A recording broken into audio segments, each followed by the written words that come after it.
Ever get that like heart in your throat feeling? Right. When you like want to talk to someone you're really into? Oh, yeah. It's like suddenly your brain just forgets how to even form sentences. Totally. So we're diving into this fascinating Reddit thread. Okay. It's from AskMenAdvice. Mm-hmm. And someone just straight up asked, why is talking to someone you like so hard? So let's see what kind of insights we can unearth here. Yeah, what's interesting is just how many responses, like right away, zeroed in on that fear of rejection. Yeah. Like it's clearly just this universal experience, you know? Right, like logically you'd think one person's opinion wouldn't like derail your whole day, Right. but it can feel like the end of the world? It can. Why is that? Well, one user, ChemicalAd7575, brought up this idea of cognitive dissonance. Okay. And when you think about it, we're taught to be cautious, right? Weigh risks and rewards and all that. Mm-hmm. But then in like the dating world, that same like hesitation Yeah. is often seen as like a lack of confidence, like a turnoff. So it's like mixed signals for our brains. Yeah, so we're fighting our own wiring, basically. Yeah, and for men especially, there's this added layer of pressure. Oh, yeah. Like Ray Yonder pointed out, society often links a man's success with women to his overall worth. Right. So no wonder the stakes feel so high. Yeah, that societal pressure is a huge factor for sure. It is. But Volkstermia offered like a really interesting evolutionary psychology take on this whole thing. Oh, yeah. Yeah, they were suggesting that this fear might be rooted in our survival instincts. So imagine way back when, if a man was rejected by a woman in a small tribal group, Okay. that could lead to like ostracization, Right. impacting his ability to like survive and reproduce. Wow. So even though we're not living in tribes anymore, Right. that primal fear might still be like lurking in our subconscious. That's both fascinating and slightly terrifying. I know, right? It is. Shows you how deep-seated these anxieties can be. Yeah. But rejection isn't the only factor. Like Famish Fitman brought up something super relatable. What's that? We project our desired outcomes onto the interaction. Oh, yeah. We build up these fantasies in our minds. And the fear comes from the possibility of those expectations, like crashing and burning. Right, totally. I'm so guilty of that. Like you've already written the whole rom-com in your head. Yes. Any deviation from the script feels like a disaster. Exactly. We set ourselves up for disappointment by placing so much weight on a single interaction. Yeah. It's no wonder we overthink everything. Oh, for sure. Which, as Vupity Scoop pointed out, often leads to communication breakdowns. Yeah. Our brains, like faced with these imagined stakes, just go into overdrive Yeah. and end up sabotaging us. It's like we're stuck in this loop of our own making. Yeah. So knowing all this, is there anything we can actually do about it? Besides just trying to be more confident? Well, Pristine May's 2311 offered a great perspective. Right. They argued that a lot of this nervousness comes from a lack of self-acceptance. So when we're comfortable with who we are, flaws and all, the fear of rejection loses its grip. Because ultimately, someone else's opinion can't shatter your sense of self if you already have a strong foundation. Sting of rejection. I like that. And it's not just about avoiding negative feelings. Okay. Jojo the Dogface highlighted how insecurity can feed into this fear. Right. When we doubt our own worth, we project those doubts onto others, Yeah. assuming they'll see us the same way. So we basically create a self-fulfilling prophecy of awkwardness. Right. And then there's the flip side of that, Okay. putting the other person on a pedestal, Oh, yeah. which Different Barber 834 mentioned. When we idealize someone, we create this unrealistic image in our minds, making it even harder to approach them authentically. Right, like they're not even a real person anymore. It's just this perfect being. Yeah. And that's just setting us up for failure. Yeah, it's like we're setting ourselves up for failure before we even start. So we've got all these like internal factors swirling around fear, insecurity, idealization. Right. It's almost like we need to rewire our brains before we can even have a normal conversation. Yeah. But are there any like practical tips from our Reddit philosophers? Actually, yes. One more opinion Fakir had this interesting suggestion. Okay. Exposure therapy. Exposure therapy. Yeah. His approach was to make it a goal to ask out a new woman every weekend. Whoa, that's bold. Right. So the idea is to like desensitize yourself to rejection by facing it head on. Exactly. By repeatedly putting himself in situations that triggered his anxiety, he eventually became more comfortable with the possibility of rejection. Like ripping off the bandage. The more you prove to yourself you can handle it, Yeah. the less power it has over you. And his fear of failure decreased as he accumulated more successes. Which makes sense. Yeah, even if some attempts didn't go as planned, the act of trying itself built resilience. So it's about shifting your mindset from what if I fail to what if I succeed? That's a great way to put it. And Rumblar offered a similar approach, but with a twist. Okay. They advocate for talking to more women in general, but with the goal of simply being friendly, no strings attached. So taking the pressure off by focusing on building connections. Exactly. It's about shifting from a scarcity mindset to one of abundance and curiosity. Okay. When you're not laser focused on a specific outcome, you can relax and be yourself. And I imagine that also helps to normalize the experience of interacting with women, It does. making it less of a high-stakes event.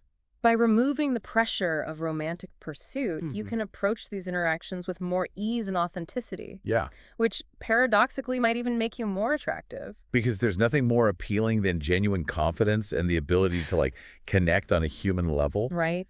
But we can't ignore the elephant in the room. Yeah. The societal factors we touched on earlier. Right. Throw Over Under talked about how society links a man's worth to his success with women, which just amplifies the pressure. It's true. We live in a culture that often defines masculinity through the lens of romantic conquest, Right. creating this toxic cycle where men feel like they need to constantly prove themselves, Right. leading to more anxiety and fear of failure. It's like we're trapped in a system that perpetuates these insecurities. Yeah. So how do we break free from that?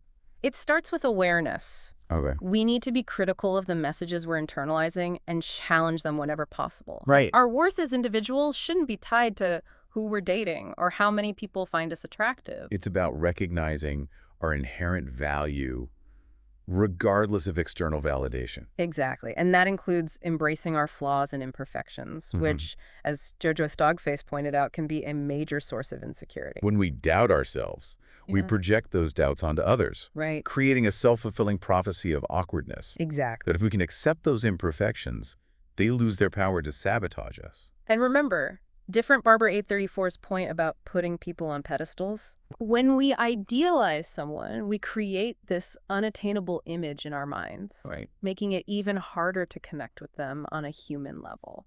It's like we're setting them up to disappoint us. Yeah. It sells up for heartbreak. Exactly. It's about remembering that everyone, no matter how attractive or successful they may seem, is human. Right. They have flaws, they make mistakes, they get nervous too. So how do we take them off that pedestal and see them as a real person? It starts with recognizing that we are all flawed and imperfect beings. It's about embracing our shared humanity and connecting on a level of authenticity rather than idealized perfection. I like that. And it's fascinating how many users brought up the importance of nonverbal communication. Oh, yeah, for sure. Like Vupati Scoop mentioned, it's not just about the words we say, Right. but also about how we say them and the nonverbal signals we're sending. A whole package. Yeah, and Sorry Prophet 4118 added that being unable to pick up on social cues can amplify the fear of rejection. Makes sense. If you're not sure how someone is feeling or what their intentions are, it's natural to feel more anxious and uncertain. So we need to be mindful of both our own nonverbal communication and the cues the other person is giving us. It's like learning a new language. Yeah. The language of body language and social cues. And just like learning any language, it takes practice and attention. Yeah. But the more fluent we become, the more smoothly those interactions will flow. I think another key takeaway from this thread is the importance of just putting yourself out there. Yeah. And Palm 40 put it, fortune favors the bold. I love that. Yeah, it's about taking risks, stepping outside of your comfort zone, and accepting that rejection is a part of life. And as many users pointed out, the more you practice, the easier it becomes. It's like building a muscle. The more you use it, the stronger and more resilient you become. Exactly. It really strikes me as how open and honest everyone was in this thread. It's inspiring, isn't it? Yeah. It's a testament to the power of community and the shared human experience. We all face these challenges, and it's comforting to know that we're not alone in our struggles. It's like we're all in this together, figuring it out as we go. Exactly, and the fact that people are willing to share their experiences and offer advice is incredibly encouraging. Yeah, it really shows that we're more alike than we are different, you know? Yeah. Even when it comes to something as personal as dating. It is. So having explored this whole Reddit thread, like, what resonates most with you?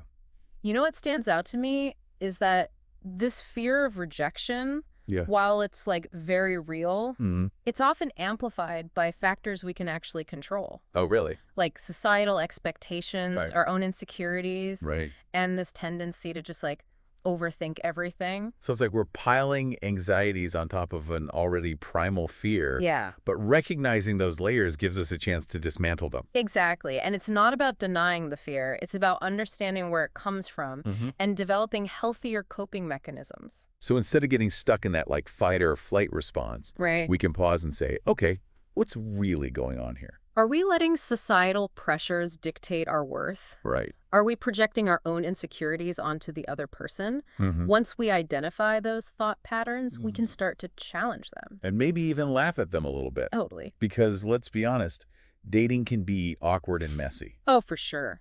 And sometimes the best thing we can do is just embrace the imperfections. Absolutely. Humor is a powerful tool for diffusing tension Yeah. and reminding ourselves not to take things too seriously. Right. But it's also important to remember that communication is a two-way street. Hmm. It's not just about managing our own anxieties, Okay. but also about being respectful of the other person's feelings and boundaries. Like Ghost Gabe 81 mentioned, we need to be aware of how our actions might be perceived. Right. We don't want to unintentionally make someone uncomfortable. It's about approaching these interactions with empathy and respect. Yeah. And sometimes that might mean backing off or respecting their space, Right. even if it's not what our ego wants. Right. Ultimately, building genuine connections is more important than any short-term ego boost. So to wrap up this deep dive, Okay. I think the biggest takeaway is this. Mm. Talking to someone you like can be challenging, Yeah, but it doesn't have to be terrifying. for sure. By understanding the roots of our fears, Okay. challenging limiting beliefs, Mm-hmm. and prioritizing self-awareness and respect, Right. we can navigate these situations with more confidence and authenticity. And maybe even have some fun along the way. Exactly. After all, connection is a fundamental human need. It is. And when we approach it with openness and curiosity, Yeah. amazing things can happen. If you're looking for more insights on building healthy relationships Okay. and connecting with yourself on a deeper level, check out the Voices of the Soul podcast Awesome. and the Shauna Plage YouTube channel. Thanks for joining us on this deep dive. Yeah, this was great. Until next time, remember, be kind to yourself. Embrace the messiness of life and never be afraid to put yourself out there.